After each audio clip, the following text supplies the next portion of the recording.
Assalamualaikum warahmatullahi wabarakatuh. Sugeng enjang pinaringan berkah. Alhamdulillahirabbil alamin. Allahumma sholli ala sayyidina Muhammad. Teman-teman, kita ketemu lagi di channel YouTube Ridwan Jogja. Channel yang membahas tentang strategic intelligence, kontraterorisme dan permasalahan sosial budaya sehari-hari di sekitar kita. Alhamdulillah kita bertemu dengan weekend. Mulai Sabtu ini saya mencoba membuat rubrik baru di channel ini, namanya Sabtu Review ya. Kombinasi antara bahasa Indonesia dan bahasa Inggris. Sabtu Review, biar enak aja dengernya, Sabtu Review. Ini isinya tentang peristiwa-peristiwa yang hangat dibicarakan selama minggu ini, sejak Senin sampai hari Jumat malam. Nah, teman-teman, kita akan review satu persatu. Pertama, kita akan membahas tentang Pilpres Amerika Serikat yang kemarin ramai banget dibicarakan ya, yakni tentang kemenangan Joe Biden melawan Donald Trump.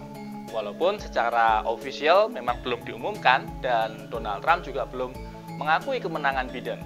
Jadi Biden, yang pertama adalah Biden win. Nah, teman-teman, Biden sampai hari ini sudah mengantongi lebih dari 270 electoral college ya, karena dia menang di Georgia dan Nevada yang awalnya diduga akan menang Trump. Tetapi yang perlu kita pikirkan adalah dampaknya bagi Indonesia. Ada beberapa isu-isu yang nanti tentu akan berubah, misalnya tentang kerjasama pertahanan antara Amerika dengan Indonesia. Kita tahu beberapa waktu yang lalu Menteri Pertahanan Prabowo bertemu dengan Menteri Pertahanan Amerika Serikat yang sudah dipecat oleh Trump, yakni Mark Esper. Nah, pasti akan ada perubahan, ya, termasuk Mike Pompeo, Michael R. Pompeo, Menteri Luar Negeri di era Trump yang juga beberapa minggu yang lalu datang ke Indonesia. Tetapi kalau nanti Biden yang menang, tentu akan ada perubahan kebijakan luar negeri Amerika Serikat yang cukup signifikan. Misalnya yang perlu kita waspadai tentu dalam satu, tentu isu human right ya, hak asasi manusia, dan yang kedua tentu ini kaitannya dengan Papua. Nah, saya kira dua hal ini yang harus menjadi kita cermati nanti jika benar-benar Biden yang menang. Nah, yang kedua yang akan kita review adalah tentang penangkapan beberapa anggota dari yang kita sering sebut dengan kelompok Neo JI atau Neo Jamaah Islamiyah ya. Yang berikutnya tentang penangkapan beberapa anggota kelompok Neo JI. Mengapa ini penting? Karena saat ini Detasemen Khusus 88 Mabes Polri sedang sangat berkonsentrasi terhadap ancaman terorisme menjelang akhir tahun. Kita tahu di akhir tahun itu ada Natal, kemudian ada Tahun Baru yang sangat rawan dengan ancaman terorisme. Jadi wajar ketika kemudian Densus 88 mengambil langkah preventif untuk menangkap mereka. Ini sesuai dengan Undang-Undang 5 2018 yang membolehkan penangkapan dilakukan dalam jangka waktu 14 hari ya, sampai kemudian ditentukan apakah dia menjadi tersangka atau tidak. Menurut saya ini bagus sebagai langkah preemptif supaya tidak terjadi apa yang disebut dengan kecolongan. Nah, yang ketiga yang juga jadi heboh minggu ini adalah kasus yang ketiga adalah video mirip artis. Nah, teman-teman, kita tahu dalam minggu ini publik dihebohkan di media sosial dengan adanya video mirip artis ya. Artisnya juga sudah diperiksa dan kabar terbaru hari Jumat kemarin, pelaku yang pertama kali menyebarkan video itu juga sudah ditangkap polisi. Ini pelajaran bagi semua bahwa tidak ada yang aman di dunia digital. Walaupun itu barangkali video itu adalah video private, tetapi ketika berada di era digital seperti ini, yakinlah bahwa tidak ada sesuatu itu yang aman. Misalnya kalau kita servis handphone, kita juga nggak yakin kan apakah data kita aman. atau misalnya kita ganti SIM card, atau misalkan ada slot tambahan card di HP kita, itu bisa juga mengandung virus, mengandung hal-hal yang membahayakan privasi. Jadi ini penting sekali jadi pelajaran bahwa di era digital seperti ini hati-hati menyimpan file, hati-hati ketika kita mempunyai data-data yang sangat sensitif. Ya, kita doakan kepada artisnya supaya segera selesai ya masalahnya. Dan saya kira sebagai warga bangsa yang terdidik tentu kita tidak perlu ikut-ikutan menyebarkan atau tidak perlu ikut-ikutan terlibat dalam pembicaraan ini ya. Walaupun memang kita tahu kalau isu seperti ini adalah isu yang mempersatukan bangsa, atau sering disebut dengan link yang mempersatukan bangsa.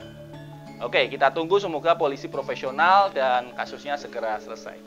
Nah, yang keempat yang juga lagi rame adalah tentang perkembangan uji klinis vaksin COVID-19. Hingga kemarin hari Jumat kita mendapatkan data bahwa 1.620 orang sudah menjadi relawan vaksinasi dari Bio Farma Indonesia yang bekerjasama dengan Sinovac.